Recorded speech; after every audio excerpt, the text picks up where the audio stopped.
Здравствуйте, компания Прогресс Авто. Краткий обзор мини-трактора Yanmar UMG 16.2.0.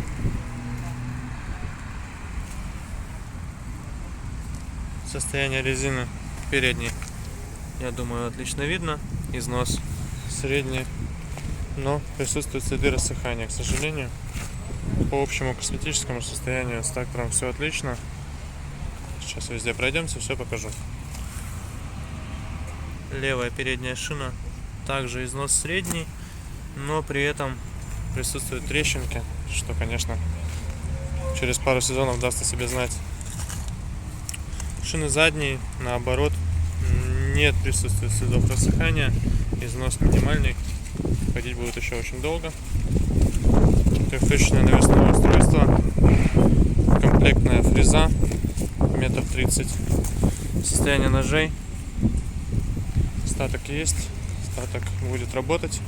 1,30 м, повторюсь, фреза. К сожалению, нет гидрорегулировок дополнительных, но тем не менее все зато надежно максимально. Правая задняя шина. Износ также минимальный, следов рассыхания и тому подобных замечаний к ней нет.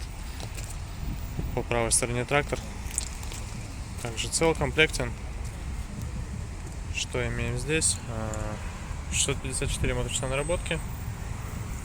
Все, в принципе, расположение рычагов управления классическое полностью, то есть с правой стороны у нас регулировка положения фрезы, между ног у водителя расположена коробка переключения передач, вал отбора мощности под левой ногой, под правой ногой раздатка и блокировка заднего моста.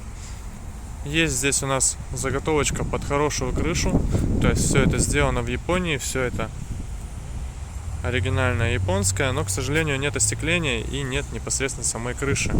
Тем не менее, есть стекло лобовое, оно на резиночках, все вклеено нормально, то есть оно вытаскивается, вставляется. А дворник, все это функционирует.